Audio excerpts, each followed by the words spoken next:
Jaya Vrindavan.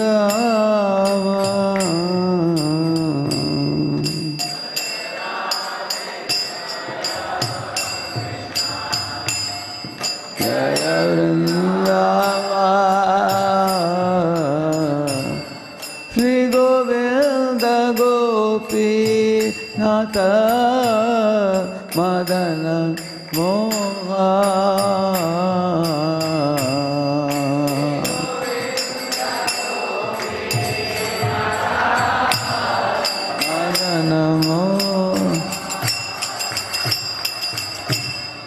Shama Kunda Radha Kunda Giri Govardhan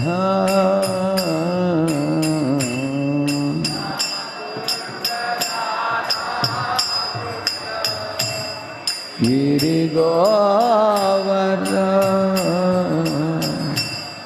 Kalindi Yamuna Jaya Jaya Mahava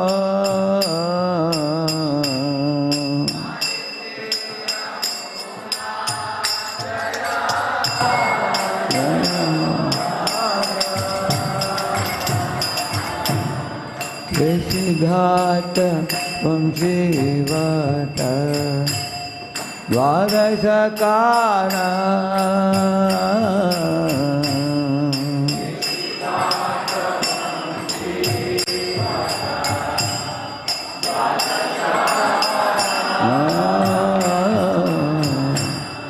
Yaha Sabalela Koilo Shri Nanda Nanda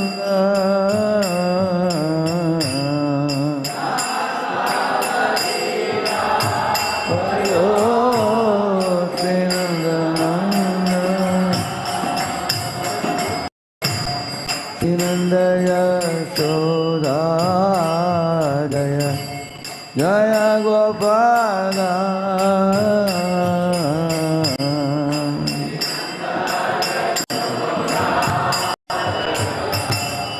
Jaya Gopala Sri Damadi Jaya Jaya Dhenuvata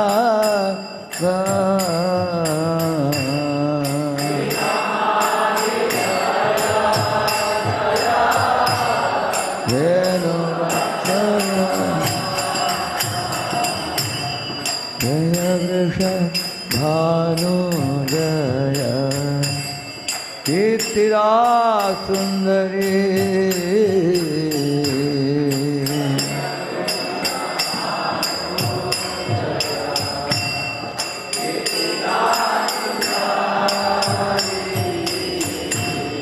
Jaya Purnamasi Jaya Abhira Nagari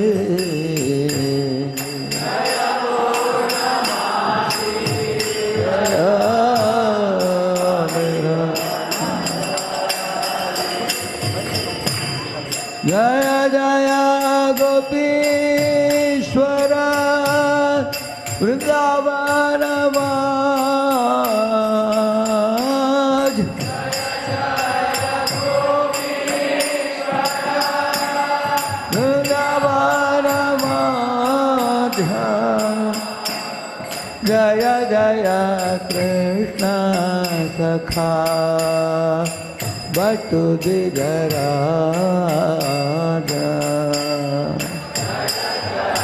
Krishna Sakha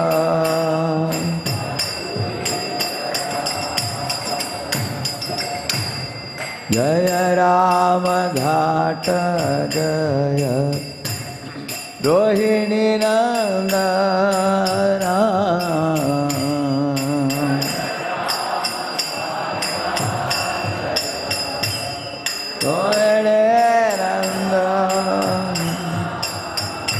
Jaya Jaya Vrindavana Vasiyata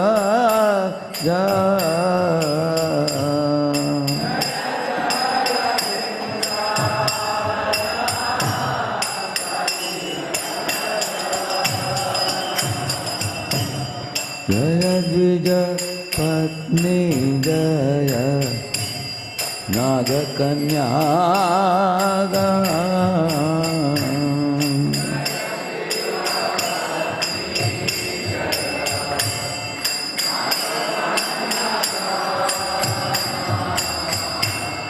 Bhakti te yahara pailo Govinda charana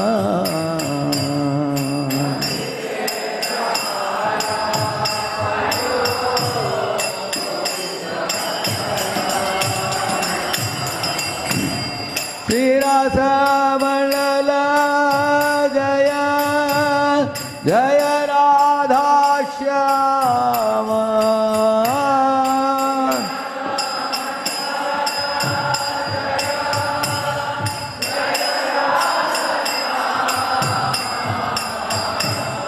Jaya Jaya Rasa Leela Sarva Manorama Jaya Jaya Rasa Leela Sarva Manorama Jaya Jaya Jala Rasa Sarva Rasa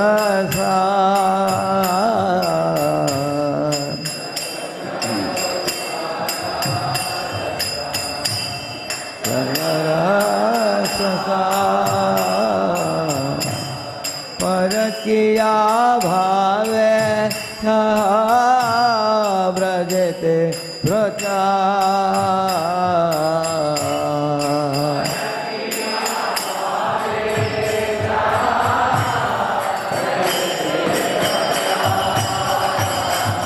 Sijanava pada padma Purya parana Sijanava Dina Krishna das ko hai naam sankirtan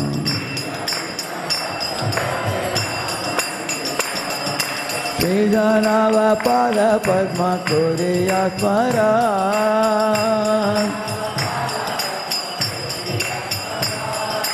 Dina Krishna das ko hai naam sankirtan Hare Krishna Krishna Krishna Hare Hare Hare Rama Rama Rama Hare Hare Krishna Krishna Hare Hare Hare Rama Hare Krishna Krishna Krishna Hare Hare Hare Rama Rama Rama Hare Hare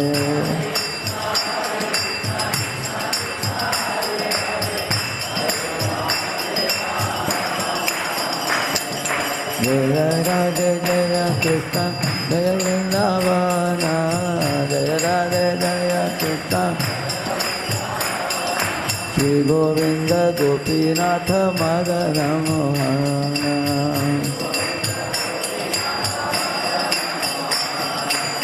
Radhe Jaya Radhe Jaya Radhe Jaya Shri Radhe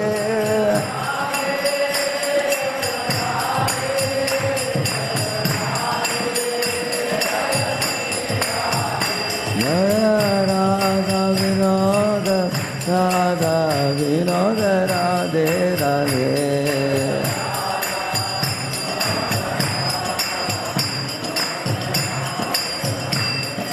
Jai Jagannath Jai Baladev Jai Subhadra Jaya Sudarshana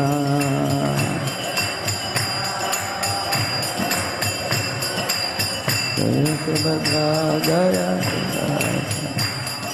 Nitai Gauranga Jaya Nitai Gauranga Nitai Gauranga Jaya Nitai Gauranga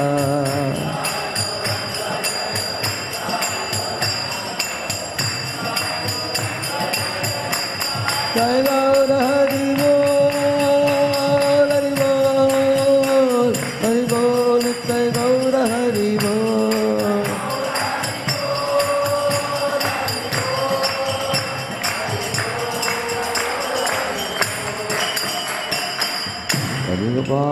हरिनाम संकीर्तन की, श्रील प्रभुपाद की, अनंत कोटि वैष्णव वृंद की। ओम अज्ञानतिमिरन्धस्य ज्ञानाञ्जनशलाकया चक्षुरुन्मीलितं येन तस्मै श्रीगुरवे नमः। श्रीचैतन्यमनोभीष्टं स्थापितं येन भूतले स्वयं रूपः कदा मह्यं ददाति स्वपदान्तिकं।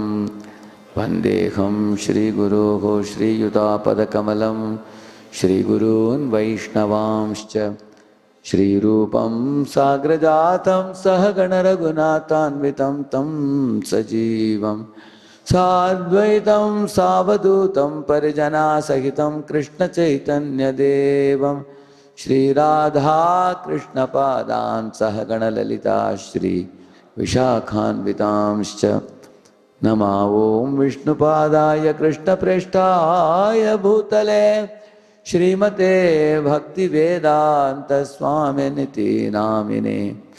नमस्ते सारस्वते देवे गौरवाणी प्रचारिणे निर्विशेषा शून्यवादी पाश्चात्य देशतारिणे। नमो महावदन्याय कृष्ण प्रेम प्रदायते कृष्णाय कृष्ण चैतन्य नाम्ने गौरत्विषे नमः।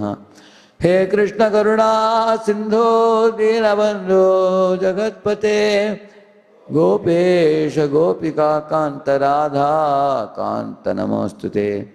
तप्त कांचन गौरांगी राधे वृंदावनेश्वरी वृषभानुसुते देवी प्रणमामि हरिप्रिये। वाञ्छाकल्पतरुभ्यश्च कृपा सिन्धुभ्य एव च पतितानां पावनेभ्यो वैष्णवेभ्यो नमो नमः। जय श्री कृष्ण चैतन्य प्रभु नित्यानंद श्री अद्वैत गदाधर श्रीवासादि गौर भक्त वृंद। हरे Krishna Krishna Krishna Hare Hare Hare Ram Ram Ram Hare Hare.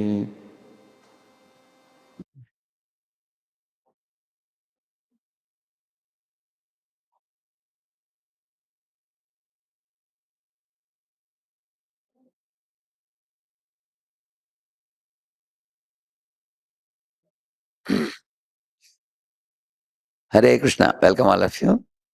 Is it big enough for all of you to see?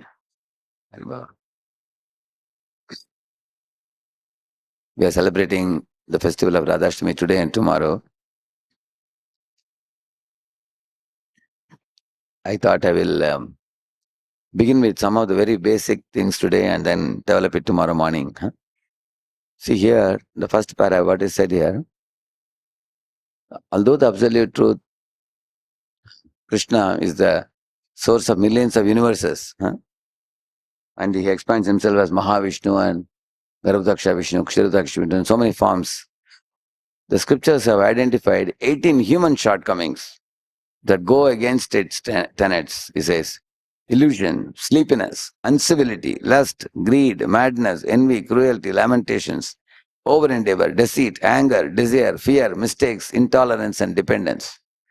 These 18 are considered shortcomings in humans.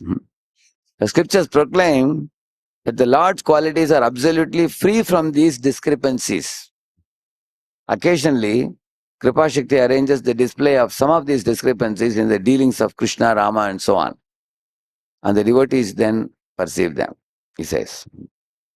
So these 18 bad qualities in humans, when they appear in the Supreme Lord, they are not considered Dushanam, they are considered Bhushanam. I will tell you how. Sometimes, if a thief is found to be stealing, pickpocketing in a station or airport, police catch him and remove the belt and whip him heavily, punish him. But when Krishna steals butter from the homes of gopis, we celebrate him as Makanchor, isn't it? Govinda Madhava Navanita Taskara Sundara Nanda Gopala. Who is the Navanita Taskar? The stealer of butter. So when he steals butter, we celebrate singing songs like this about him. So he's glorified as a stealer of butter, isn't it? So not only he stole butter, like you see in the picture, he's stealing butter from the other homes for making a pyramid. He steals butter in his own home also from mother.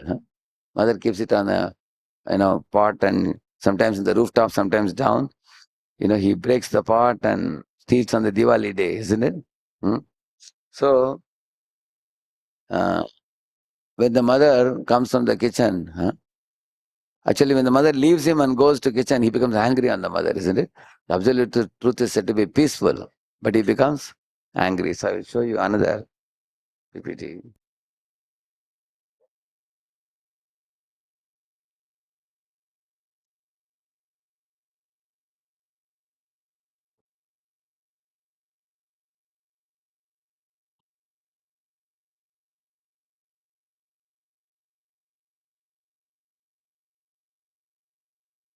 See, in the Bhagavatam, 10th canto, 9th chapter, it is said that everyone worships Krishna as Supreme Lord, but he sometimes deserves to be controlled by someone else. That someone cannot be anybody. It has to be a pure devotee. So that is called as Bhakta Vashyata, controlled by devotees. Bhritya Vashyata means controlled by his own servants. The word Bhaktair Jitatvam comes in that famous song, Namamishwaram, is conquered by devotees. Bhakti Baddham, bound by the loving devotion of devotees. Which means, although God is the ultimate person who is Swarat, supremely independent, he becomes controlled by the love of his devotees. So these words are used there. In this world, if you are controlled by a police when you are handcuffed, you know, you will consider it a very despicable thing. You can see when a thief is handcuffed and walk down the road, most of the thieves will put their head down. You've seen that? Because they don't want to show their face to anybody. Because people will think that, he's a thief. Whereas when Krishna was bound by Mother Yashoda with a grinding mortar, you all know that he dragged it, went to the backyard of the house, broke the two trees, delivered Nalakur Manigriv. Very amazing thing that although he was bound, he could deliver the others. Is it not amazing? And after delivering them, they both became Nalakur Manigriv, and then they offered prayers and circumambulated Krishna, and they went back to the heavenly abode. And then Krishna looked up in the sky, and there were all the devatas hovering in the sky. And Krishna did not feel ashamed at all. That in front of all devatas, I am bound to the grinding mortar, they will laugh at me. He didn't feel. Why? Our acharyas have said, Krishna told the devatas, just see my mother Yashoda, how much love she has for me, with which she has bound me. And you guys don't have so much love. Therefore, you cannot bind me. Learn from my mother how to do pure devotional service. Like that, he is preaching to whom? To devatas. Therefore, he is keeping himself bound to teach them that lesson, how to bind him with love. So, in this way, absolute truth, though bound, is delivering Nalakromani grave that he can do easily. So, here you see, in the word stanya kama is used in that verse 10.9.4. The self-satisfied becomes hungry. Atmaram becomes stanya kam. The peace personified becomes angry. Here you see, when Vishnu is lying in the milk ocean, Brahmaji is offering one prayer to him. Of course, this is Garbhodaksha Vishnu. But when Brahma went to meet Kshirodaksha Vishnu in the milk ocean, along with Devatas, in Bhagavatam there is one prayer. He says, my dear Lord, in this world, people generally want to sleep on a very nice plain bed. I'm sure all of you will make a very nice bed in the night before sleeping. But the Lord is sleeping on which bed? Serpent bed. Is it comfortable? See how the serpent is having, coils up and down. It's not a very comfortable bed, but that's where Lord wants to lie, because the serpent is who? Anand says, who is his greatest lover? He is the Sevana Shakti, the one who loves to serve the Lord. So Lord is lying. And then Brahma is telling, generally at night people want peace. So they want to avoid all noises. People many times switch and close the doors, windows, and put on the AC so they can sleep peacefully. But the ocean waves are always battering and making sound like this. So he's asking the Lord, how in this noisy a raging ocean, you can sleep peacefully. How can you sleep on the snake bed? Snake bed is not only uneven, it is also a snake. Huh? Is there anyone here who can afford to lie on a snake? Even if you like, can you get sleep? No. You just see a snake. So he is telling, my dear Lord, what kind of, because the Lord Vishnu is very peaceful. Huh? Peacefully. Shantakaram Bhujagashayanam. You say, no? He is Shantakaram. He is very, very peacefully situated. But that peaceful Lord, when he becomes Krishna, you will see that he becomes angry. And Yashoda that, oh, you left me and went to kitchen? So he was biting his teeth. He's biting his lips with his teeth. He became angry. See, peace personified becomes angry. He is Vishuddha Sattva Vigraha. Yet he shed tears and manifested anger. He broke a pot of yogurt and stole butter to distribute to monkeys. The wealthiest thief. Why he is wealthiest? Because he is Madhava. Madhava means husband of the goddess of fortune. Yet he becomes a thief. See, if somebody is a crorepati, why should he go and steal somebody's house? But although he is the Lord of Lakshmi, still he steals butter to give pleasure to the gopis. Goes to the homes of gopis.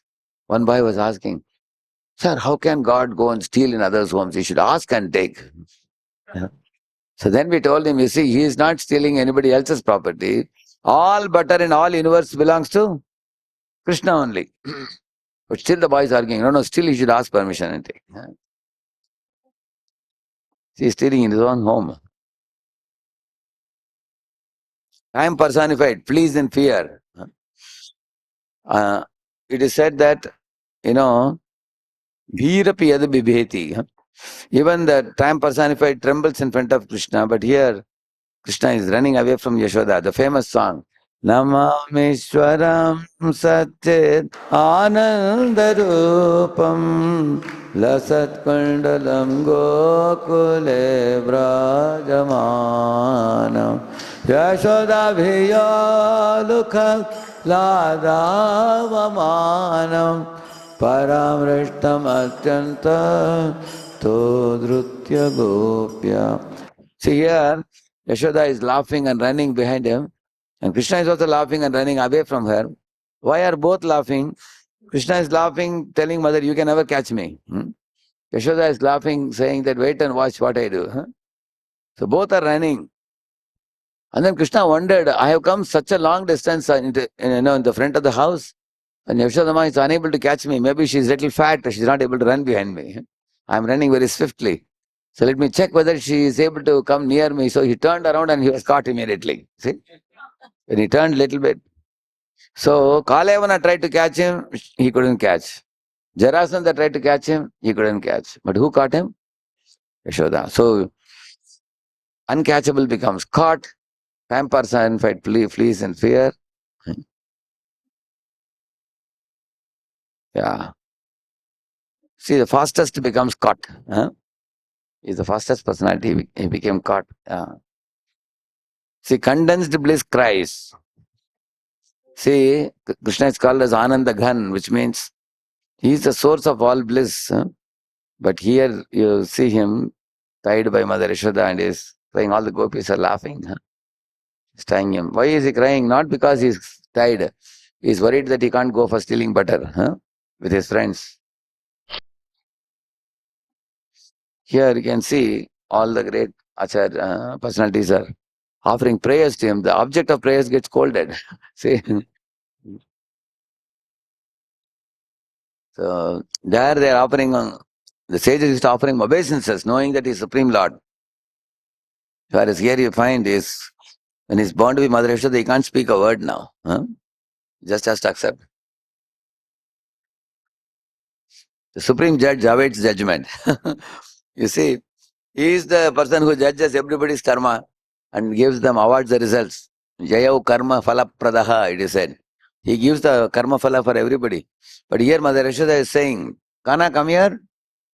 I heard from your brother that you ate mud. Krishna said, what are you saying? Naham bhakshitavanamba sarve mityabhishamsinaha. He's telling, no, mother, I never ate mud. Why will I eat mud? Sarve mityabhishamsina means all guys are telling lies about me. All liars, all my friends. Mom, I'll tell you, why are they telling lies? They want to see me getting beaten by you and they will clap hands and laugh. Huh? They want to make a fun out of me. Don't believe in my friends. Mother said, but even your elder brother, Balaram is saying that you stole. Huh? So he is saying, Mom, what are you thinking about Balaram? Sometimes he also joins my friends and teases me. Huh? Either he says. Huh? So, Yadi Satya Girastarhi Samaksham Pashnate Mukham is telling, in case there is any element of truth in what they say, you can test my mouth if you want. Huh? Either he says. Just like sometimes in the train, they ask you your I card, isn't it? Whether you have your Aadhaar card or I card. From a distance only you take out, then the ticket checker says, okay, okay, it's all right, he says and goes. So Krishna thought, if I say, you can check my mouth, then mother will say, okay, okay, no need to check. That's what he thought. But some TT fellows are very strict. They will say, no, I want to see. Because brahmacharis, all of us look similar with shaven heads. So they will say, any card. So when he sees, he says, this doesn't look like you. Huh? Like that they may say. So then Krishna thought, my Lord, my mother is going to really check my mouth. Huh? And if she finds I ate mud, she will arrest me at home. Huh? And she won't let me. So then he showed the whole universe in his belly. So here he is awaiting judgment by his mother. Huh? An attempt to bind the all-pervading. How the all-pervading cannot be bound. But here, although his waist was only one hasta, and the ropes were 100 hasta, still he became bound. Hmm? So in this way, you can see the opposites here. So it's a very big pastime. I'm not going to get into the details of that. But why I showed you this opposites here, see, these qualities which you see here, when Krishna shows such behavior, these 18 qualities, which conditioned souls also show, these are not blemishes in Krishna. Like for example, Krishna is running away from battlefield, isn't it? Once Jarasandha was telling Shishupal, hey Shishupal, why are you getting disheartened that Krishna has carried away Rukmini? Don't you know, I defeated Krishna 17, I just now defeated Krishna, he ran away. Somebody else told Jarasandha, but you are saying Krishna ran away at the 18th time, but 17 times you were defeated. Jarasandha said, hey, why are you bringing such small details? He was asking. So for him, the 17 times defeat is small detail. Huh? And one time Krishna going away is a big detail. That's the way the demons think like that. So you can see that Krishna is supremely renounced. He left the battle and went, but still he is celebrated as Ranchodrai in Gujarat. So he is not humiliated for leaving the battle. He is glorified because everybody knows he left for a certain purpose. He left to go and attend to the Brahman who brought a letter from Rukmini. So he's glorified as Ranchod. So any such activity Krishna does, he looks very beautiful. So one of you read this one, but sometimes, where's the mic? The other mic? But sometimes, Hare Krishna. But sometimes these qualities are found in the activities of God. How to reconcile this? Our acharyas have explained that these qualities are exhibited sometimes within God during his human pastimes to please his devotees. In the Bhagavad Gita, Krishna himself has said, yeah.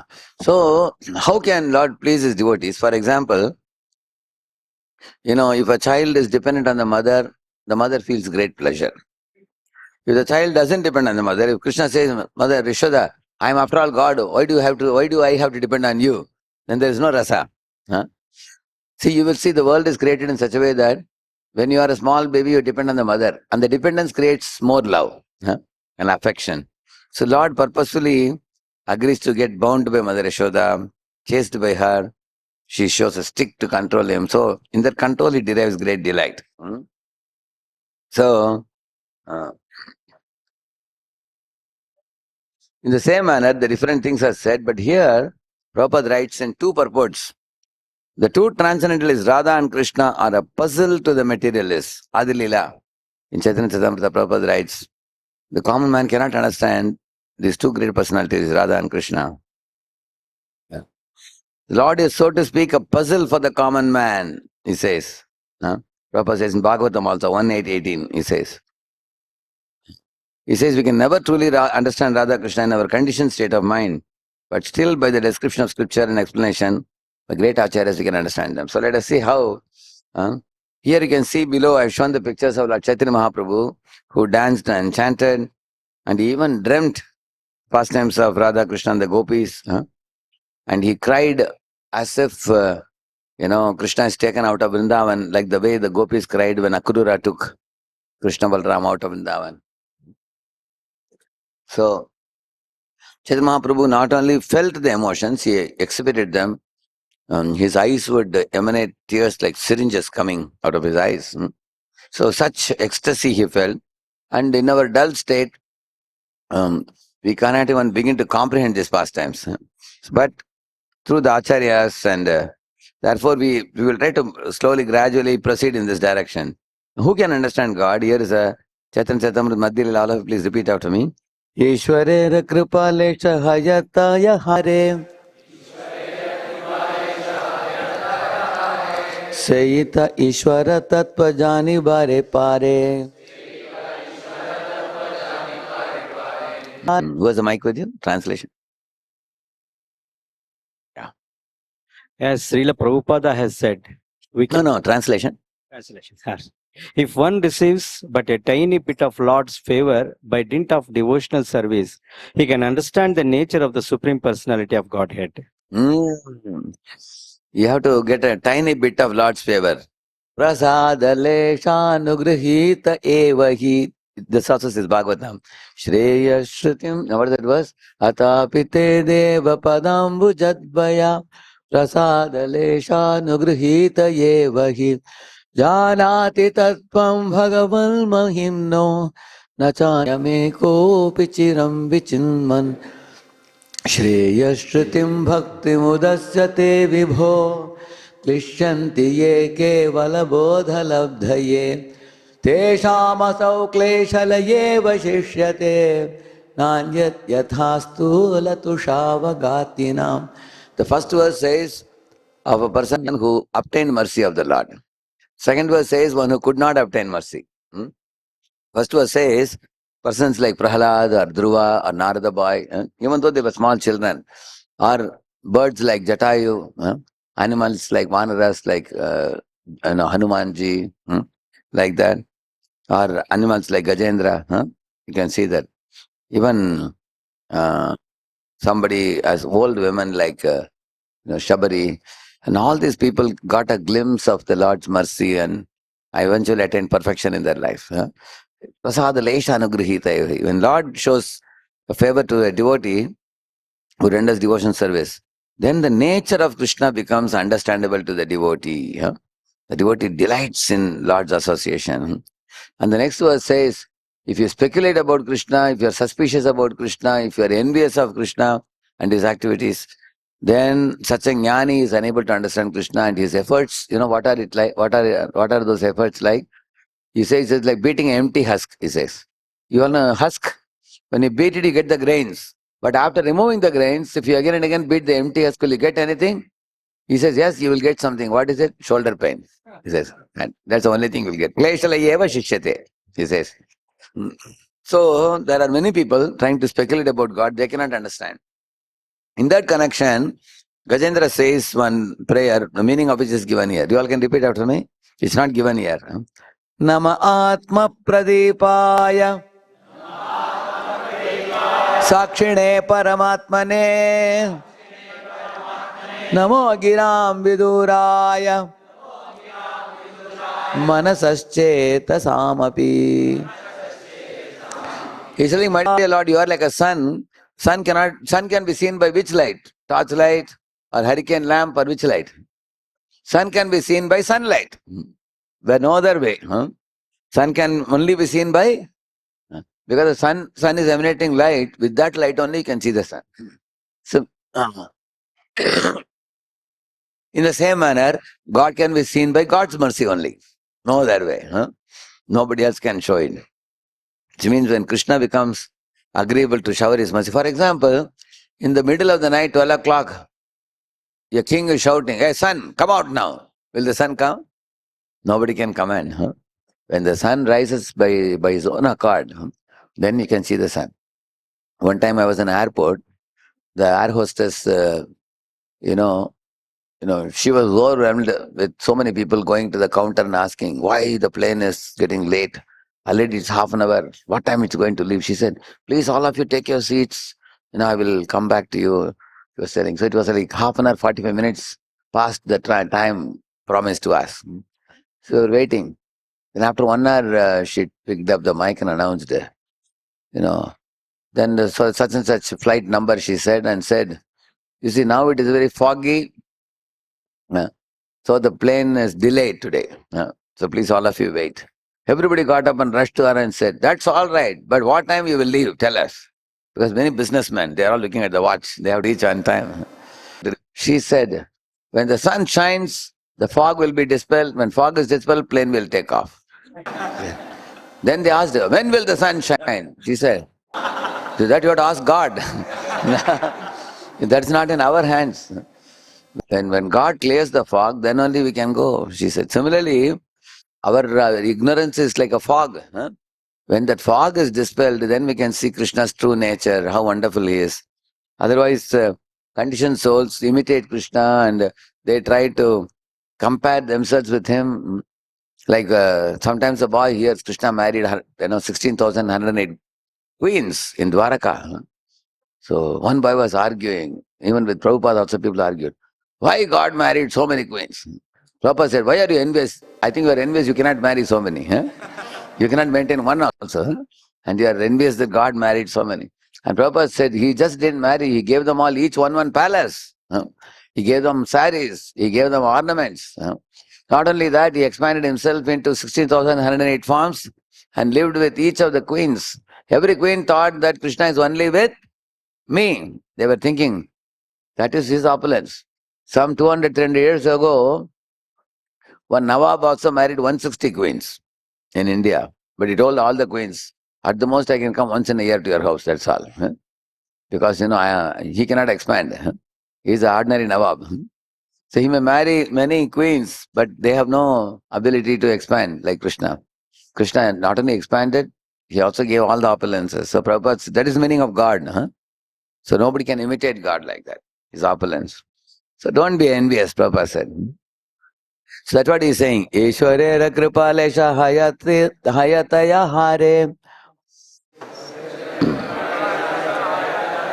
Seita Ishwara tattva jani bare pare. So if you get a glimpse, if you get a small favor of Krishna, then everything becomes understandable about him. Just like when the sun shines, you can see the sun. Now, here the nature of lust and love are explained. Now, many activities Krishna did. One is stealing of the butter, running away from the battle. These are all apparently controversial, but you can understand that they are glorified by the devotees because he is Supreme Lord. Now, somebody may ask a question. Krishna had so many lovers in Vrindavan. He danced with the gopis. Is it proper? When somebody asked Gandhiji, you are glorifying Rama and Krishna and everything. Why Krishna danced with gopis? And Gandhi said, I don't think, God would have done such things because he was not learned in Bhagavatam. He didn't have a guru to guide him. But people insisted again and again and said, no, you should go through Bhagavatam.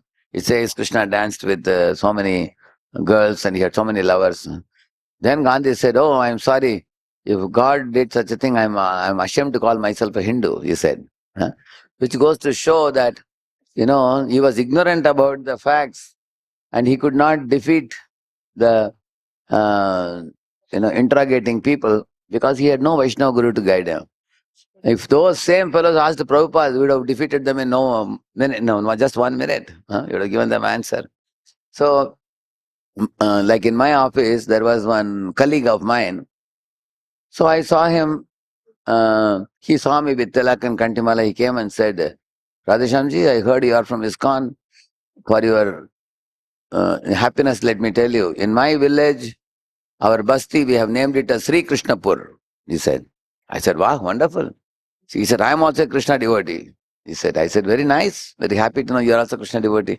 I said, tomorrow I'll bring you a japamala, you take it. And you can also chant, I told him. Huh? And a week later, I saw him, he was singing some dirty cinema song. Huh? So I called him and said, sir, what is this? You said you are a Krishna devotee. Huh? 1 week ago you told me you claim to be very religious. What is this? You're singing some dirty cinema song. Then he told me, even Krishna also danced with gopis and enjoyed. Huh? So we also need some maja in this world. Like that he was telling. Then I said, wait a minute. If you are a Krishna devotee, how can you offend Krishna like this? I think you don't have proper understanding. Then I told him, do you know what was Krishna's age when he danced with gopis? He was not aware. He asked, how much? Is it 25? He asked. I said, no. He was just 8 years. Huh? And before that, in 7 years, he lifted the Govardhan hill. When he was 5.5, he danced on the hoods of 1,000 wood at Kalia. Then I told him, you know, you say, why can't we also sing songs and we also dance in Dandiya Ras? Huh? You know, with the girls, why can't we dance? I told him, if you want to dance, you have to first dance on the hoods of Kalia. Huh? At least one hooded snake, not if not 1,000 hooded snake, isn't it? And that too you have to smile also, because Krishna is smiling. Yeah. And if you have to lift, if you cannot lift Govardhan hill, at least lift the stable and show in your finger. You will have a fracture, you have to be admitted in the hospital, orthopedic section. Huh? Is it not true? You can't either lift the table, you can't dance on a hood of a one-hooded snake also, but you want to only imitate one activity, which is it? Dancing with girls. Huh? Then he told me, oh, that's all cooked up story, he said. Then he told me, wait a minute. You only quoted Krishna danced with girls. That is also from Bhagavatam. And Krishna lifting Govardhan hill, that is also from Krishna dancing on Kaliya, that is also from. So you are accepting one truth from Bhagavatam which favors your sense gratification. And other two truths which you cannot do, you say it is story. So this is called Ardha Kukata. Yeah. You are a cheater, I told him. You are simply a cheater because you are taking one truth. Because you want to dance with girls, you are saying you like this truth, that you believe that Krishna danced. If you believe that Krishna danced with gopis, you also should know Krishna lifted the Govardhan hill. Krishna also danced on the hoods of Kali. You understand how people are nonsense. Huh? This is why Prabhupada is so heavy many times in his purports. Huh? Because people only they are choosy to pick things from the scriptures whichever they want to imitate God. Huh? And also, Prabhupada says when Krishna danced in rasa dance, you know, he was 8 years and gopis were either 6 or 7 or 9 or 10 or like that. Huh? But nowadays people do Dandiya Ras, and after Dandiya Ras, so many girls become pregnant. Huh? Which goes to show man, woman, it's a lusty interaction between them. Here what is said here, you see, repeat all of you. Kama prema dohankara vibhinna lakshana. Lava ara hemayaiche swarupe vilakshana. Lust and love have different characteristics, just as iron and gold have different natures, he says. Iron is like lust, and gold is like love. So this is very important to know the difference between lust and love.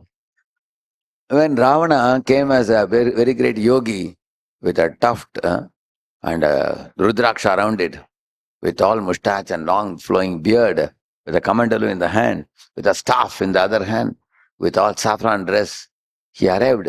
Sita Mata saw him and became very happy. Oh, a great saint has come to my door. So I got a good chance to offer some charity now. Huh? So she immediately went inside and gathered some fruits so she can gift it to the, because she is very habituated to giving charity. Huh? So, but then there's Ravana, his speech was not proper. He was commenting about her. Oh, Sita, your walk is like a peacock. Your voice is like a cuckoo. Your hip is like a damru. Huh? Like that he was commenting about her. She said, stop it. She said, what are you talking? Don't you know I am a married woman? Huh? I am married to Lord Ram. Huh? How can you speak such things? Who are you? She asked. He was so happy that she asked, who are you? Huh? He thought that she is interested in me. Then he started saying, I am Lanka Naresh, I am the 10-headed Ravana, 10 heads and 10 hands. And I have 5,000 queens with me in Lanka. But I have decided that I'll marry you and make you the Patrani. You will rule over all the queens. You will be the chief queen. I have come here to take you with me. Oh, Sita, now my heart is longing for you. You come with me. Like that he spoke. She got very angry. She said, stop all this nonsense talk, she said. She said, my husband is like a Meru Parvat and you are like a mound, she said. He is like an ocean. You are like a puddle of water. He is like gold. You are like iron. He is like Garuda. You are like a crow, she said. He is like Chandan. You are like mud. So she chastised him. So what is she talking about? She's talking about love and lust. Ram's love for Sita is like Chandan, whereas Ravana's attraction to Sita is like mud. So Rama's relation with Sita is like gold. This is like iron. You can understand the difference between love and lust. See, the nature of lust in this world is to exploit. Exploit and extract and drink the blood of the other. Whereas the nature of love is to serve, give, facilitate without any expectation in return. That's the nature of love. Like a mother's love for a child. Mother has no expectation from a child. And that's the reason why we all love our mother so much. First of all, she bears you in her womb for 9 months, which is itself a sacrifice. Then she begets you with great difficulty. Then she feeds the breast milk. Then she raises the child despite all the nonsense the child creates, yelling, shouting, crying at midnight. She sacrifices her time, energy, everything. And then as the child grows and asks mother, what do you want? She says, I want nothing from you. I just want to see you happy. This is actually an example of a selfless, loving relation. So in such a relation, you cry tears for the mother because you know that I have received so much without her having any expectation from me. So that is actually love. Love means it's one way you keep on giving without expecting anything in return. Love is voluntary. Love involves sacrifice. And the love involves service. Love involves no expectation. Whereas lust means one always thinks, what can I get out of that other person? Sometimes in marriage matchmaking, the engagement only doesn't happen sometimes because of the demands. So the boys' parents are asking girls' parents, what all you will give to my son? Will you give a car? Will you give a house? Will you give gold chain, this much gold and everything? The engagement only doesn't happen. Exploitation starts even before the engagement only, many times. So how can there be a loving relation if there is too much expectation like that? So they are just the opposite. Lust is like this, love is like this. Both have a vigor, but the loving vigor is full of sacrifice. The lusty vigor is full of exploitation. One is a downward vector, one is an upward vector. Please repeat this verse. Okay. One should try to discriminate between sexual love and pure love, for they belong to different categories, with a gulf of difference between them. They are as different from one another as iron is from gold. So, yeah, just like a waiter is smiling very beautifully at you, he is only smiling for a tip. He has no love for you. He is just a waiter. He is hoping that if he smiles and behaves well, he will give some tip. So in the same manner, he is saying that the sexual and pure love is much different. One is of exploitation, one is of sacrifice. Atmendriya priti vanchatare bali kama. Krishnendriya priti yechadhare prema nama. The desire to gratify one's own senses is called kama, lust. But the desire to please the senses of Lord Krishna is called prem, love. Kamera tatparya nija sambhoga kevala. Krishna sukha tatparya matra premata prabala. The object of lust is only the enjoyment of one's own senses. But the love caters to the enjoyment of Lord Krishna, and thus it is very powerful. Like in a company, for example, the employer is employing a boy. The boy is thinking, I will do less work and get more salary. The employer is thinking, I will extract more work and give him less salary.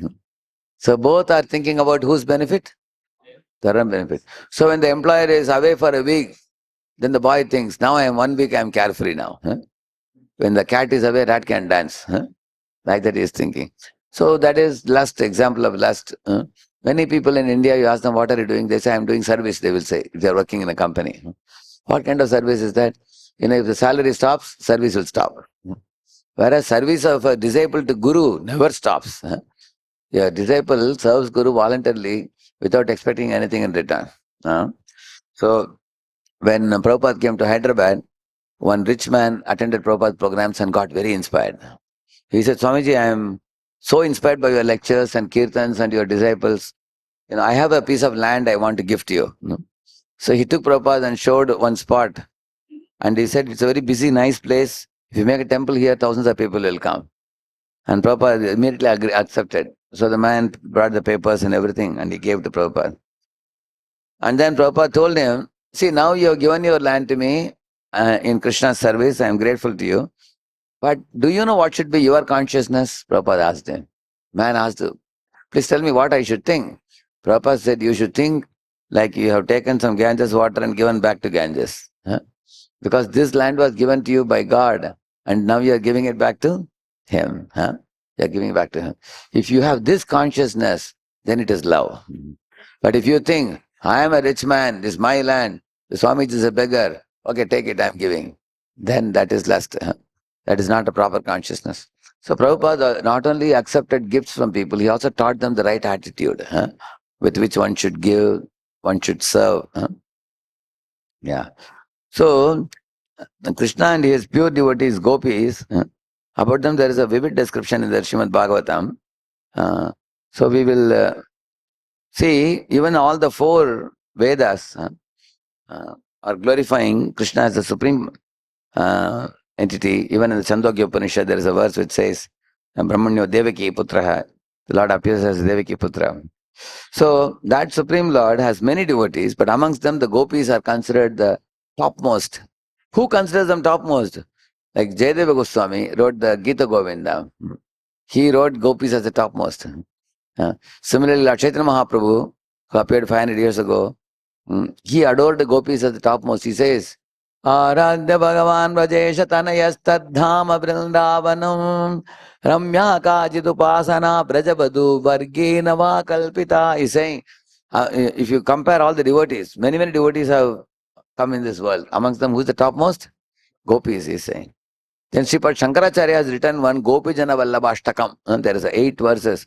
In those 8 verses, he has devoted 3 paragraphs to gopis. Out of the 8. He's saying there is nobody like gopis, he's saying. He has glorified also. In the same manner, you can see many acharyas have adored the gopis as the topmost. Brahma, in one of his prayers, says that these Vrindavan Vasis are so great, I want to put my 4 heads in Barsana Dham, where the gopis are residing.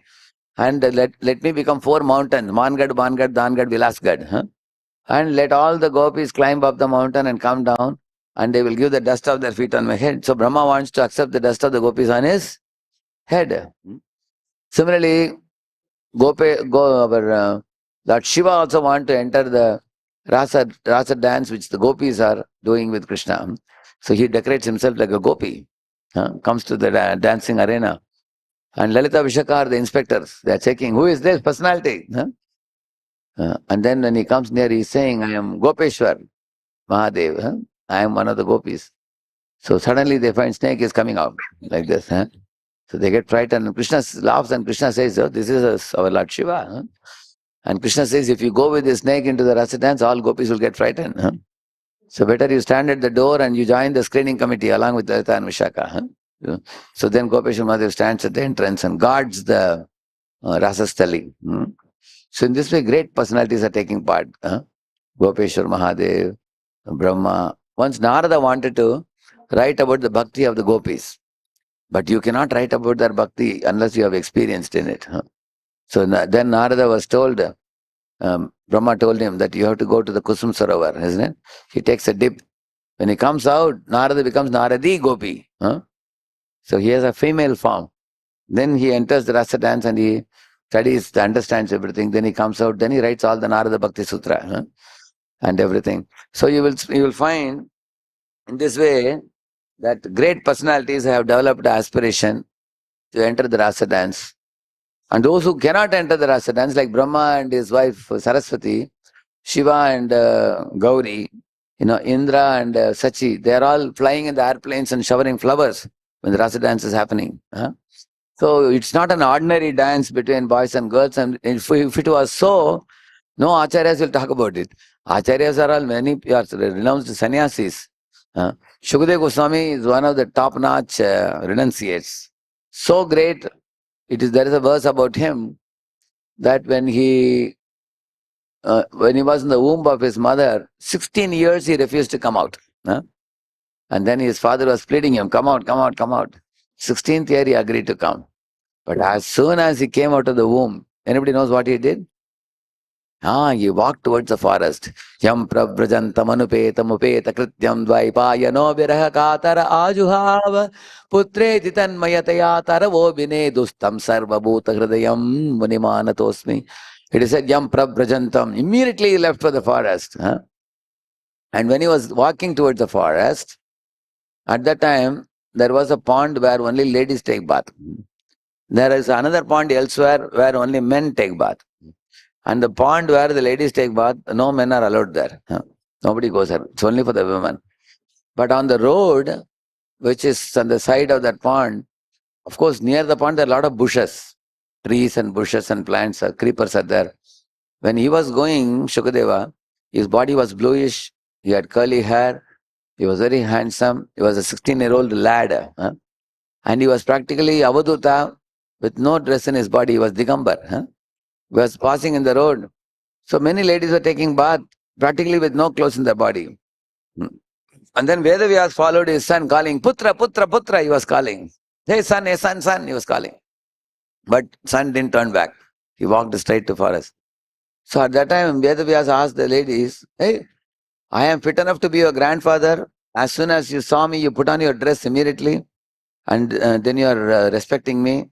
But what about my son? When he was walking little ahead of me, you ladies never felt any shyness. Why? They said, oh sage, your son knows not the difference between male and female. He only sees the soul in everybody. So he is Brahman realized jnani. And how do we know that? Women have a sixth sense to detect which man is lusty in dealing with women. They can easily understand, they can subdue such men very easily. So these women saw that although his bodily parts were very developed, he was not agitated by the sight of the nude women in the water. He was exactly like a child. Sometimes you see a small kid sits on the lap of the mother. And see, one child is there now with the mother now. After some time, he'll come to his father. Again, he'll go back to his mother. And nobody minds it. Because everybody knows these small kids, and they're very innocent. Imagine if a 20-year-old boy is going to the lady's side and sitting in the middle. All ladies will jump up. Hey, who is this crazy fellow? They will think his nut has got loose. Correct, no?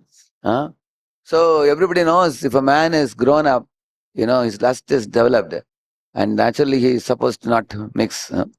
So these women could clearly see that this person is fully realized. They saw that and they told him. So such a realized Shukadeva Goswami, later on when he spoke the Srimad Bhagavatam, his own guru Vedavyas was sitting in the audience. And his guru Narada was also sitting. He was such an exalted person. And he is glorifying the gopis as the topmost devotees. So one can understand Shukadeva Goswami is glorifying, Shankaracharya is glorifying, Srinivas, Jayadeva Goswami is glorifying, Chaitanya Mahaprabhu is glorifying, all of them. So naturally, there is something higher in the relationship of Krishna and the gopis. It cannot be ordinary. That's the whole point.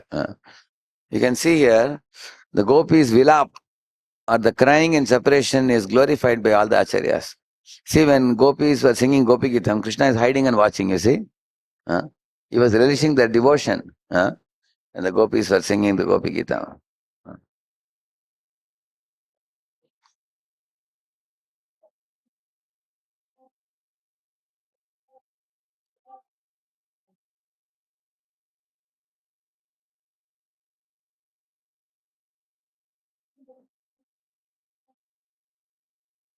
See, the gopis, See why? There are 10 reasons why you cannot imitate Krishna's rasa dance. I have written here. First one, Prabhupada says, Krishna was just 8 years old when he danced with the gopis. That's why Parikshit asked the question to Shukadeva Goswami. A 8-year-old boy is a very small kid. He hasn't developed any type of vikar or erotic emotions. Then why did Krishna dance with gopis? He asked. Another thing it is said here in one of the shlokas it is mentioned, the gopis were dancing with Krishna in the spiritual bodies. There is one shloka which says that. In fact, the fathers of the gopis, brothers and husbands, they all saw the gopis' body lying at home. But still the souls of the gopis came out and went to the Kadapakanan and danced with Krishna. So Prabhupada writes here, Krishna is the supreme person, the whole spirit, and he danced with the spiritual bodies of the gopis. Therefore, there is no reason to accuse Krishna in any way, like the Prabhupada writes in Krishna book, based on that shloka. So, the gopis who were allowed to enter the rasa dance were completely free from any tinge of lust. If they had a tinge of lust, they were not allowed entry. If you want to know where is this, 10.29.9 Bhagavatam says that. 10.29.9, there is a very elaborate purport there. Because the rasa dance who participated, there were many sages in the Dandakaranya forest. And these sages were all rishis with big long beards and tuft and meditating and everything. So one day they saw Lord Ram coming and, Ram, Lakshman and Sita. How Mother Sita was serving food to Ram. They saw that beauty. So they developed immediately a fondness that we want to have bodies like Sita, female body. And we also want to serve Ram like a wife. And immediately Lord Ram understood the sense. Because when devotees look at the Lord, they develop desire to serve him in various ways. Somebody want to become servant. Somebody want to become friend. Somebody want to serve the Lord in Vatsalya. Like this Bali Maharaja's sister wanted to, feed the child Vamana when she saw. So people develop sentiments like that when they see the Lord. So these fellows, these sages in Dandakaranya forest, what they develop? They developed the Madhurya type of feeling. How nice if we can also become the females and then marry Rama and serve him. Immediately Lord Ram called them and told them, see, don't contemplate on becoming females because the sages can turn their body to female quickly. They had the ability. They can turn their form at will. Suddenly imagine if all the ladies go and ask Ram, please marry us. He said, I have taken what brother? Ekapatni vrat. Even if you come as females to me, I cannot accept you. But you have to patiently continue your tapasya. Next time when I come as like Krishna, you will all become gopis. So you are called as Rishichari gopis. So they became Rishichari gopis and entered the rasa dance. So there are Rishichari gopis, Shrutichari gopis. Shrutis are the Upanishads and the Vedas personified. They went and pleaded Krishna. They said, our understanding of God is very meager. Although we give knowledge about the Paramatatvam, we have no juice of rasa dealing with the Lord. So we are coming and praying to you, allow us to join the dance. The Lord said, okay, you also join. Shrutichari gopis. So Shrutichari gopis, Rishichari gopis, Munichari gopis. Then from the heavenly planet, there were daughters of Devatas. And those daughters were already almost pure devotees. They had only one last birth in the material world. What is it? Go to Bhauma Vrindavan, take birth, participate in Leelas, and finish your term in material world, go back to Godhead. So those are called Devakanya gopis. All these people were pure devotees. So Devakanya gopis, Shuchari gopis, Munichari gopis, Rishishari gopis, all these people. And then there were some gopis who were like sadhana bhakta gopis, like all of us are sadhana bhaktas. They were not yet fully purified. We all have a desire to serve, but we have some propensity to enjoy also. So they were not allowed entry into the rasa dance. In fact, they were stopped by the relatives, due to which they closed their eyes tightly and they meditated on Krishna and left their bodies. Those gopis. So in the next life, they will get chance to, go and join the dance. So it's not an ordinary dance. Tejiya samna doshaya. Prabhupada says, no one can imitate great souls. Prabhupada says, like if somebody tries to drink poison like Shiva, what will happen? They will die. Nobody can imitate. Neither can we lift Govardhan hill, nor can we dance on Kaliya's hoods. Yeah. Because Krishna did such kinds of things, one should know what is the meaning of God. He proved it. So one should not try to imitate. See, Krishna did two type of activities, alaukik and laukik. So now I will tell you one Leela and you have to tell me whether it is laukik or alaukik. Laukik means human-like. Alaukik means transcend, superhuman, not imitatable. Correct now? Okay. Gochar and Leela is what? Laukik. Even you and I can drive cows. Is it not true? Stealing butter? Laukik. Isn't it? Swallowing forest fire? Alaukik. Lifting Govardhan hill? Yeah. Opening mouth and showing to Yashoda? Yeah, opening, anybody can open and show. But showing Brahmanda in the belly? That's allowed. So Krishna showed both type of pastimes. So he showed human-like pastimes to increase the affection of his devotees. Because the more the Lord behaves like human, it's very endearing to our hearts. He behaves like a friend of Arjuna, child, darling of Yashoda, lover of Radharani and Gopis. So then we can relate with the Lord very easily. He comes with two hands, plays with the devotees. Imagine one of your friends has four hands. Any of you feel you will be comfortable? You'll always keep seeing the extra two hands. You can't be friendly. Therefore, Lord comes like you and me. That's why it is said, Anugrahaya bhaktanam deham manushyam astitaha bhajate tadrishi krida ya shrutva tat paro bhavet. He says, Lord performs human-like activities in this world. Why? He says, anybody who hears these transcendental pastimes, they will become transcendental. He comes amongst us and moves amongst us like a playful child or a friend, like that. Another brilliant question Shukadeva Goswami asked, carrying Krishna in their hearts, the devotees wander as even brahmacharis and sannyasis in this world without any contact with women. If they can remain without contact with women, why does Krishna need a woman? Think about it. He is God. They are carrying him in their hearts and they are free from contamination. Just like a sun evaporates urine, doesn't get contaminated. Like that, Krishna is the absorber of sinful reactions. How can, keeping him in the heart, even devotees don't get contaminated, how can Lord get contaminated? He asked the question. You see, no girl can satisfy Krishna in this world because when Shudras make a match, they will match according to sex match. They call it Yoni Purutam, they will say. And when they match Vaishyas, they will match based on money, status. You can ask Agarwal, Bansal, Goyal, you can check with them. How will they match? Marwadis, isn't it? Main thing, they will say status match, they will see. And Kshatriyas, what match they will see? You have to prove your strength. You go into a forest and slap a tiger and come. Or you have to subdue a bull. I don't think any of our modern men can do such things. Then Kshatriyas cannot marry at all in the modern times. You have to subdue a bull. In villages you will see, bull is very difficult to subdue. They will catch the horn and twist and make the cow flat, bull flat on the ground. Then he will be allowed to marry. Even Krishna did that. For whom? I think Nagnajit Radha's daughter, Nagnajiti, I think, is it? Is it Nagnajiti? Correct. Nagnajiti. Is it Satya? Her name is Satya, I think. Satya, no? So to marry her, her father said, this is the condition. 7 bulls you have to subdue. And Krishna expanded into 7 forms and subdued all the bulls.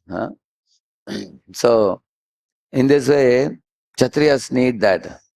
And Brahmanas, what match they will see? Good character, good qualities. Generally, they will ask you, does a girl know how to cook? Isn't it? Does she know how to sing? Is she of good character? So those things they will check. But Krishna is not even in Sattva, he is in Vishuddha Sattva. So what kind of woman will match for Krishna? In Vishuddha Sattva, one needs pure love. So only Radharani can match. Radharani's heart is full of seva bhav, pure service attitude. She is a personified service. The word Radha comes from Aradhana. Anaya Aradito Nunam Bhagavan Haririshwaraha Yanno Vihaya Govinda. So, Yanno Vihaya Govinda means without Radha, nobody worships Krishna alone. You always worship Radha, Krishna, Lakshmi, Narayan, Sita, Ram. So, the only one thing that charms Krishna's heart is seva bhav. You see, I'll just show you one thing.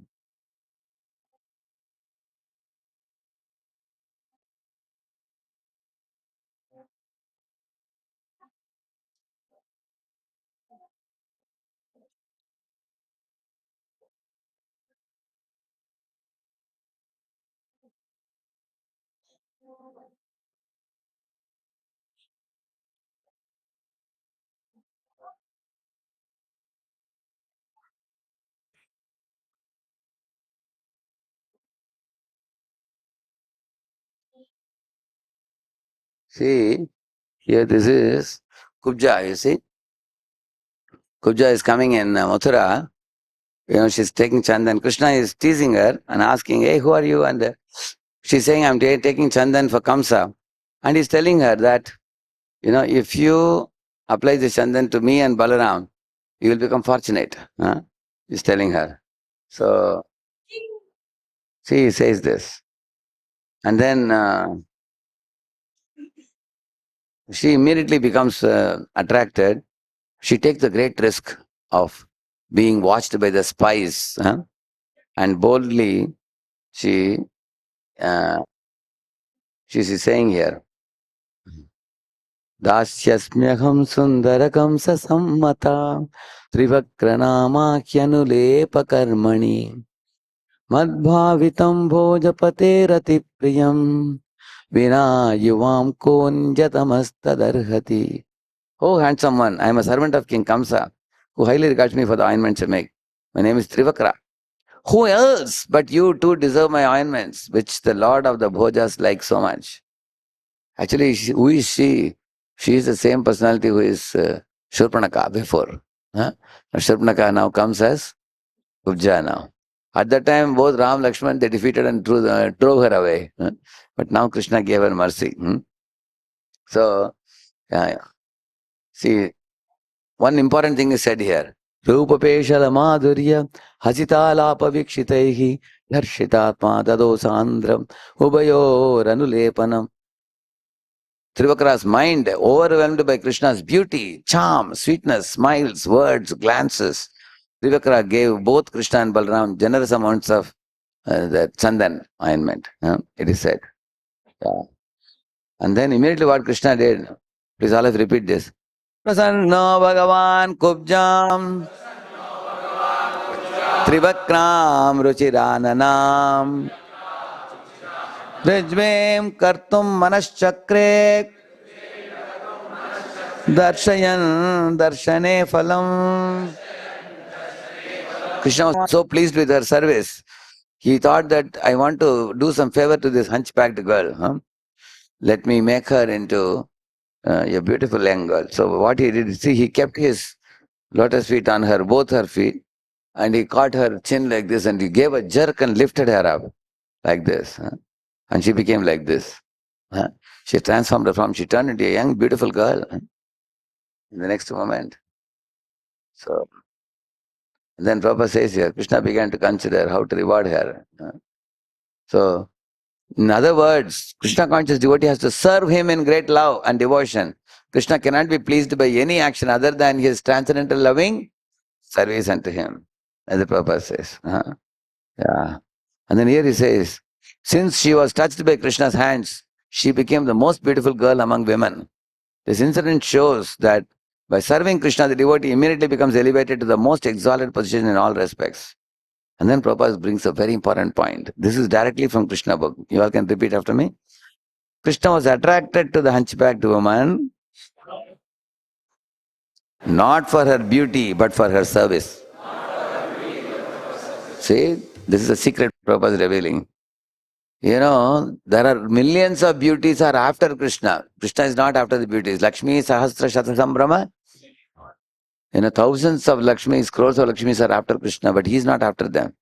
But there is something that charms Krishna's heart, which is the Seva Bhav. Even in Dwaraka also, when Krishna would return home, the queens would remove his shoes and wash his feet. They would remove his, mukut and then comb his hair, feed him big plate of prasad and fan him standing next to him. And Krishna would smile and see, There are thousands of servant maids. My queens don't engage anybody. They personally want to serve me. So that tendency of the queens to serve Krishna personally, that really touched his heart. It's seva bhav. Even all of us also, we were charmed by mother's service attitude, isn't it? Like you have seen mother, my mother used to have this, what do you call this one? Stone one. How many of you know it? You've seen that? So many have seen it. It is so heavy, as small kids, we cannot even move it also. But mother would make masala in that and then take out that masala and put it in sambar. And sambar will be come, fragrance will come. Without that, sambar has no great taste. But to make it, all her hair will be disheveled and sweat will come on the face, isn't it? So when you look at the mother, she is tired externally with perspiration drops and disheveled hair doing this, but she is also smiling happily that I am able to do something good and I make my family members happy. It involves some sacrifice. Is it not true? That sacrifice of the mother certainly touches anybody's heart. Is it not true? Nowadays, there's not much scope for sacrifice nowadays. We just put everything in a machine. Over, isn't it? Similarly, my mother used to have a hand fan in those days. We had no this fan, we didn't have. So she will serve my father, myself, all of us, and she'll be fanning with the hand. Now we have just put on the switch. It just goes on. In those days, there was a lot of opportunity for personal service. So the queens were personally serving, Krishna was charmed. Here also, she personally served Krishna and that attracted Krishna. Prabhupada says, as soon as she rendered service, she immediately became the most beautiful woman. A Krishna conscious person does not have to be qualified or beautiful. After becoming Krishna conscious and rendering service unto Krishna, he becomes very much qualified and beautiful. You become beautiful by your service attitude to Krishna. That is the conclusion, Prabhupada is saying. See, Prabhupada saw potential even in the hippies. Nityan Prabhu saw potential in Jagamadai. This way it goes on. So,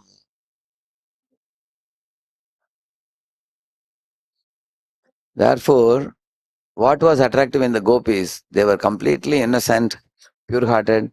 They were all pure devotees. They only came together and performed varieties of services for Krishna. And then, without any expectation in return. Krishna simply reciprocates according to jivas. Say, some jivas want to become cows and give milk to Krishna. Krishna accepts that. Somebody wants to be Krishna's queen. Krishna accepts that. Somebody wants to be Krishna's friend. Krishna makes them friends. Somebody wants to be parent. Then Krishna performs pastimes with them as a parent. And he performs his naughty pranks. And so that he can delight.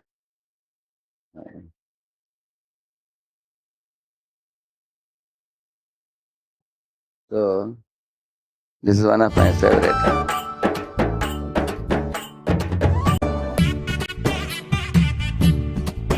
See, this is Mother Yashoda. You don't need to know the language. You will easily understand when you just watch it.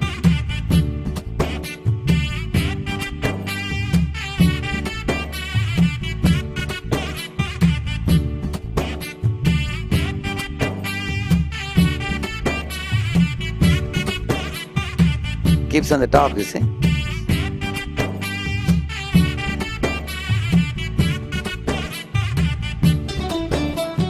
Vishamakkara Kannan Vishamakkara Kannan பொல்லாத விஷமக்கார கண்ணன் பொல்லாத விஷமக்கார கண்ணன் விஷமக்கார கண்ணன் வேடிக்கையாய் பாட்டு பாடி விதம் விதமாய் ஆட்டம் ஆடி நாழிக்கொரு லீலை செய்யும் நந்த கோபால கிருஷ்ணன் விஷமக்கார கண்ணன் விஷமக்கார கண்ணன் வேடிக்கையாய் பாட்டு பாடி விதம் விதமாய் ஆட்டம் ஆடி நாழிக்கொரு லீலை செய்யும் நந்த கோபால கிருஷ்ணன் விஷமக்கார கண்ணன் விஷமக்கார கண்ணன் பொல்லாத Vishamakkara Kannan Vishamakkara Kannan.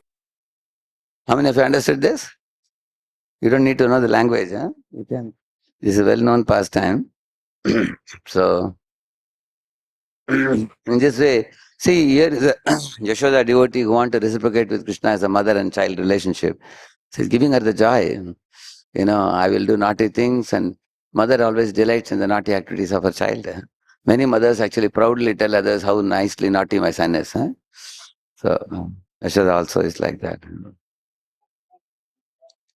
See, material lust is completely absent in Krishna. I told you, Jayadeva Goswami, Ramacharya, Madhvacharya, Shankaracharya, Chaitanya Mahaprabhu, Shukadeva Goswami, Narada Rishi, they all have devoted their whole life chanting the glories of Krishna and the gopis. And this is Shukadeva Goswami I told you a few minutes ago. So in this way, and Lord Chaitanya experienced deep loving emotions. Sri Krishna, the mood of Radharani. See, here is Bhaksan Thakur saying something very important. So, although it looks a little longer, somebody can read it. You take the mic. What Bhaksan Thakur says. The gopis are purely engaged in the service of Lord without motive. They are not captivated by the opulence of Krishna, nor by the understanding that he is the supreme personality of Godhead. Because many people approach Balaji knowing that he's the richest Lord. He's a very great Lord. And if somebody possesses opulence, people are ready to approach them and seek some benefit. But gopis didn't see Krishna like that, he says. Then?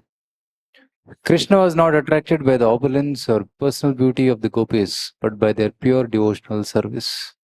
Similarly, the gopis were attracted to Krishna as a cowherd boy, not in sophisticated guise. In fact, when they saw him in a sophisticated kingly role in Kurukshetra, they were not at all attracted. They said, what is this? With a mukut and wearing kavach and, with rattling chariots, holding bow and arrow. Where is the sweetness of Vrindavan? Where is the Yamuna? Where is the humming bumblebees? Where is the moonlit night? Where is the flute? You look much different here. We are not at all fascinated by your kingly role. You leave all this and come to Vrindavan, they said. Lord Krishna is inconceivably powerful. To understand him, great yogis and saintly persons give up all material engagements and meditate upon him. The gopis are not interested in dry speculation, in the arts, in music, or other conditions of material life. It is not that the gopis are interested in cultural activities or something. Singing, dancing. No. They were singing, dancing because it was in relation to Krishna. Otherwise, they have no other interest, he says.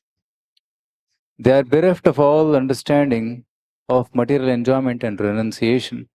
Their only desire is to see Krishna return and enjoy spiritual, transcendental pastimes with them. The gopis want him simply to stay in Vrindavan so that they can render service unto him for his pleasure. There is not even a tinge of personal sense gratification. So the Bhaksan Thakur says this. Yeah. So finally, last point, he says Bhaktim and Param, two words are used. Vikreditam vajabadu viridam cha vishnoho shraddhan vida anushanya tatavarnayedya Bhaktim Param Bhagavati pratilabhya kamam hritrogamashvapahinoti achirena dhiraha. This is the concluding verse. He says that if you hear these pastimes of purity of the gopis and the sanctity of the relationship of gopis with Krishna, bhakti will awaken in your heart by hearing these pastimes. Especially the speaker should be renounced. The speaker should not be a sense gratifier himself, stupid. And the hearers should hear with great Shraddha also. It is spoken with great Shraddha, heard with great Shraddha. Then it will kick out lust from our hearts and awaken affection for Krishna. Like that he says. Yeah. Not only that, Shukadeva Goswami says one more thing. Sometimes a child is playing on the floor. He is looking at his own reflection, beating it and playing. Similarly, Krishna is dancing with his own part and parcels. Because Mamevamsho Jiva Loke. See, in this world, all jivas are whose part and parcel? Krishna's. So when Krishna is dancing with the gopis, he is dancing with whose part and parcels? His own.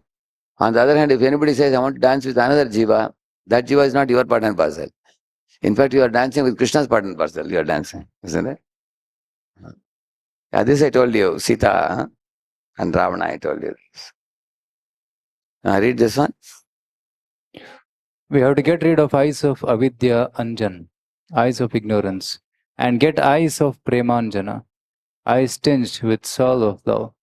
By not imitating Krishna struggling to become an enjoyer, but by following his teachings in the shape of Bhagavad Gita and Srimad Bhagavatam faithfully.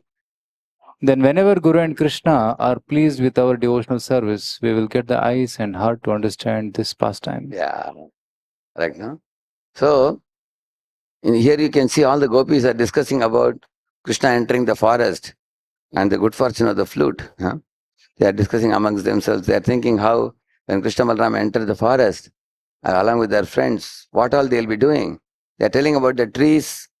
In the morning class, I was telling how the trees are giving flowers and fruits. The humming bees or bumblebees are flying along with him. They are all discussing his transcendental pastime, sitting in a circle, you see. Although they are eager to go to forest with Krishna, they cannot go. There's some social restriction for them. So they're talking amongst themselves. Vargapedam natavarapapu karnayor karnikaram vibratvasak kanakakapisham vaijayantim chamalam randran venu ratarasudaya purayan gopa vrindair vrindaranyam sapadaramanam pravishad gita kirtihi. It is said, they are saying, in the morning when Krishna is with cows and calves about to leave with covered by friends, the Shukadeva Goswami is seeing through the eyes of gopis. He is saying, oh, that Lord who is wearing a beautiful peacock feather on his turban and who is having curly locks of blackish hair. He's wearing a Vaijayanti mala in his neck and he's having a pitambar dhoti and he's playing on his flute and charming the hearts of other covered boys and herding the cows and calves entering the forest. So they are glorifying and remembering.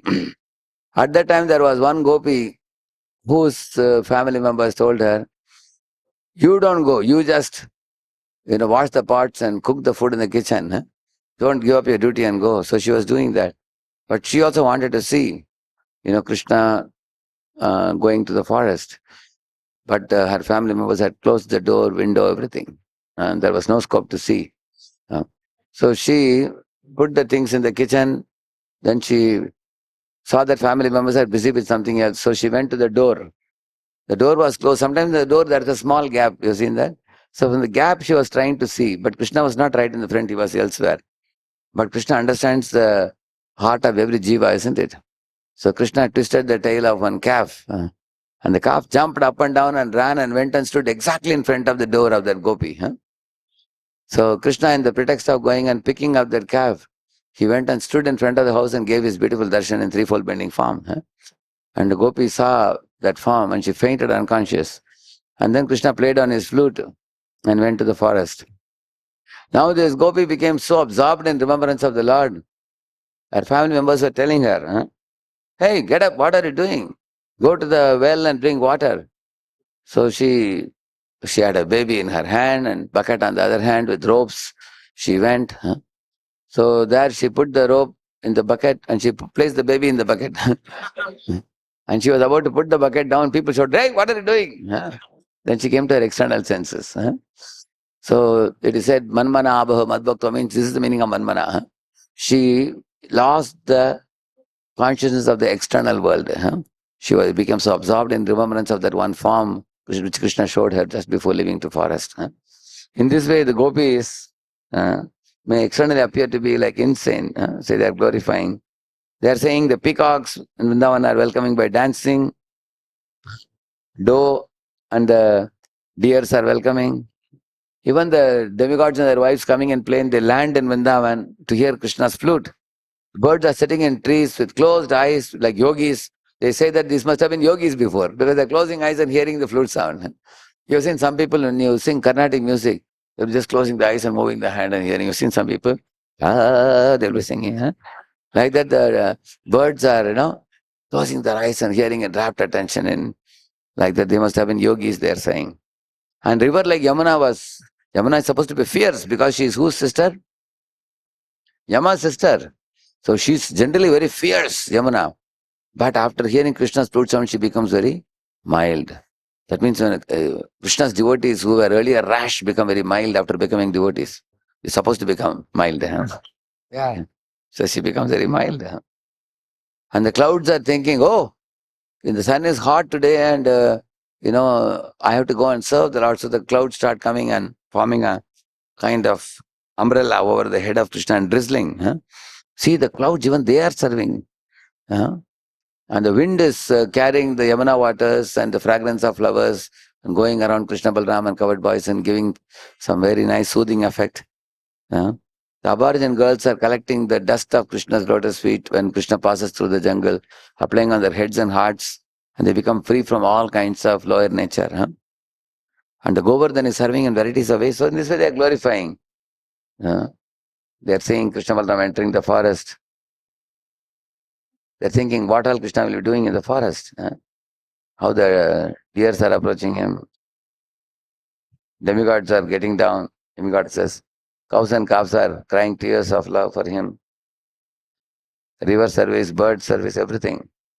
Summer clouds. In this way, these are all remembrance of gopis. Gopis are absorbed in discussion of Krishna.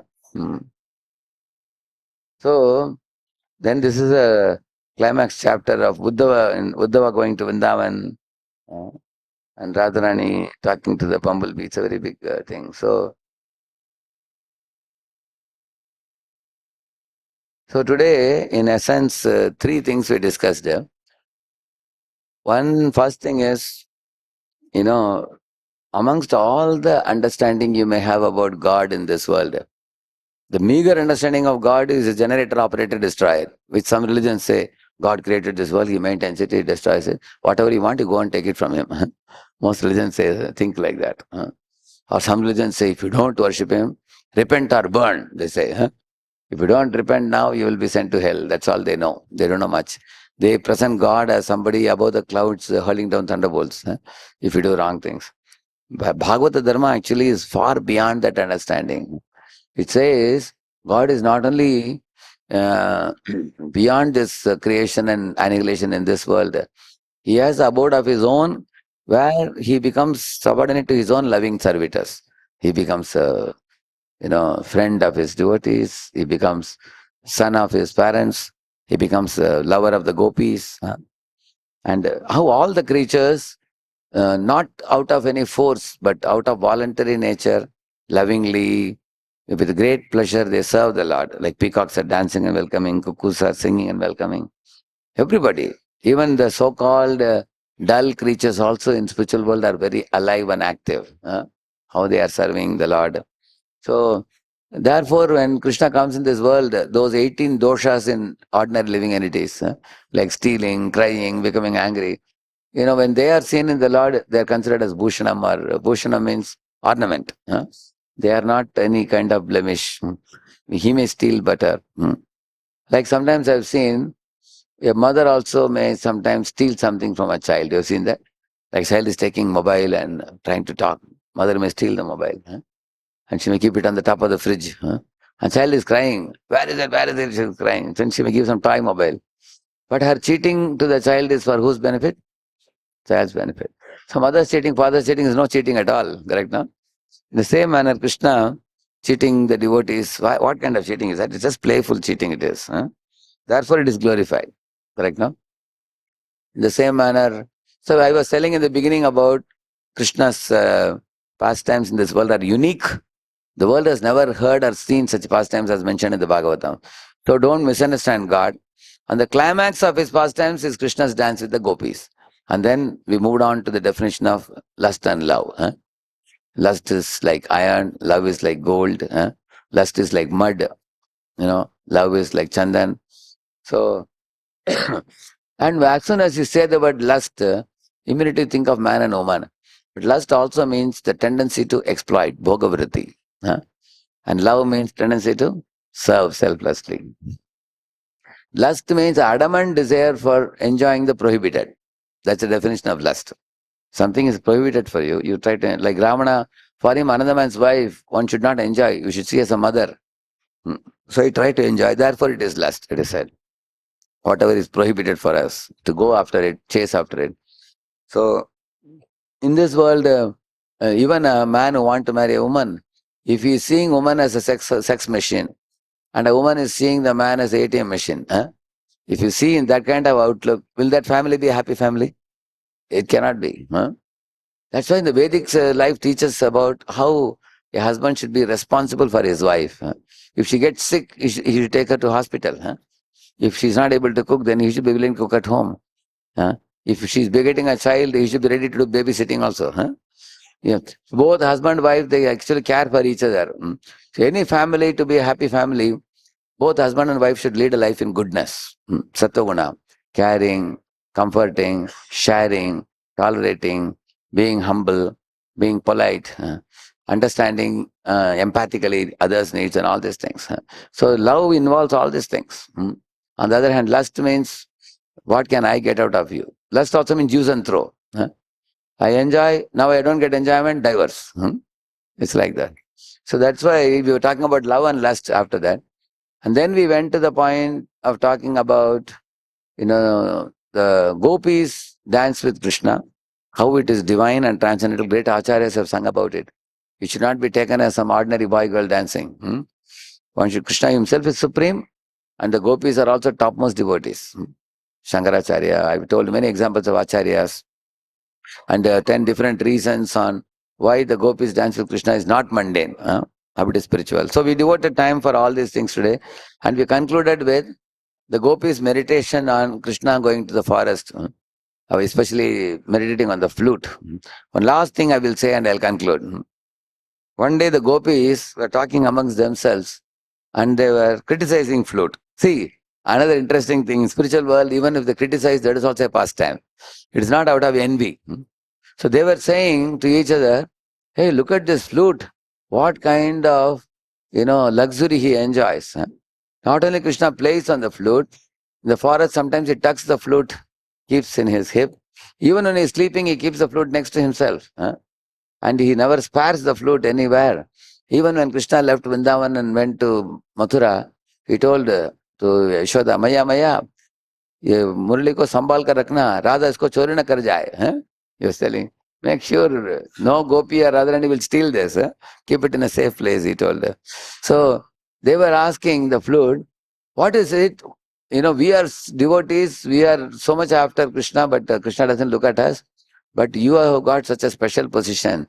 Always Krishna carries you. So flute told them, see gopis, understand that the first thing, I have become separated from my family members, which are bamboo trees. They are all in one place, but I have agreed to go with Krishna. Secondly, the flute said, in order to become a flute, I allowed others to drill a hole in my body. Many holes. Isn't it? Multiple holes have to be made for a flute. Correct, no? Similarly, a devotee should be willing to perform austerities to attract Krishna's attention. Rise early in the morning, sleep early at night, chant the holy name, study the scriptures, render service to Krishna with deity worship and cooking bhoga for him and every service. So the flute said, one who performs severe austerities to attain Krishna only can attain. So he said, I was ready to forego my relatives. Like many of even the grihasthas here, when they become serious devotees, sometimes the relatives don't like, some friends, family. Then slowly they become so involved in ISKCON that devotees only become their relatives. All around you are surrounded by relatives. So the flute said, I've been stripped from my family and I have been performing the austerity of being drilled by the holes. And then finally he said, you see, I am simple devotee. How? The flute is a hollow thing. You can see inside, you can see outside, there's nothing hidden. मैं कुछ छुपाता नहीं. Whereas if you take a veena, if you see it's very long, here something big is there, nobody knows what is inside. Correct, no? And the veena is hiding something. I have nothing to hide. I am a hollow flute. So he said, if a devotee is simple, without any kind of crookedness, and if a devotee is ready to do austerities, and if a devotee is ready to strip off everything else and absorb one's mind, heart and life in Krishna, then Krishna will never leave such a devotee. Krishna will always keep the devotee with him, like the flute said. And the gopis said, flute, don't misunderstand us. How can we criticize you? You are a great soul. You give your mercy to us, they said. So, I'm going to sing one short song and then I'm going to conclude.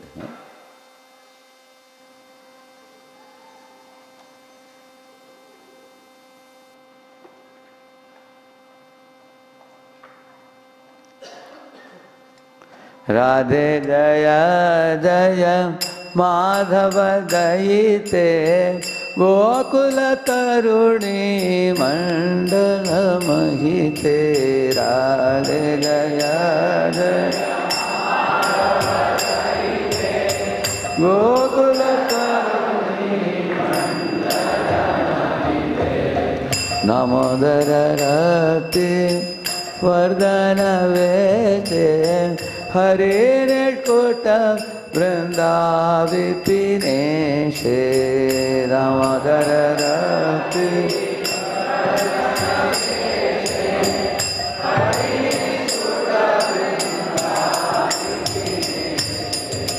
Vrishavanodare Navasashilekhe Lalita Sakhi Guna Ramita Vishake Vrishavanodare Navasashilekhe Lalita Sakhi Guna Ramita Vishake Karunam Kurumayi Karuna Bharite Dhanaka Sanatana Varnita Charite Karunam Kurumayi Karuna Bharite Dhanaka Ade Jaya Jaya Madhava Daite Gokula Taruni Mandala Magite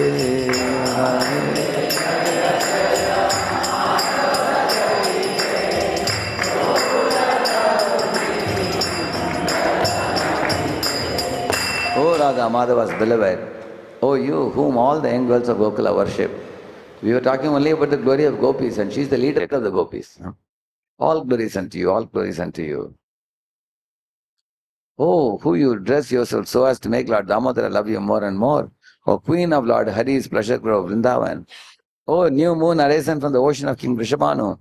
O friend of Lalita. O you whose virtues delight Vishaka. O most merciful goddess, Karunam Kurumai, Karuna Bharite. O you whose divine qualities are sung by Sanak and Sanatana Kumaras, they are all Naishtika Brahmacharis who glorify your glories. Oh, most merciful Radha, please have mercy on me. Srimati Radharani ki, Shri Radha Vinod ki, Nalba Subhadra Maharani ki, Shri Gaurnitai ki, Srila Prabhupada ki. Jai. So tomorrow morning I'll continue, and then tomorrow we will talk more about Radharani. We will not talk any other subject. Directly we'll go to Radharani tomorrow. Thank you.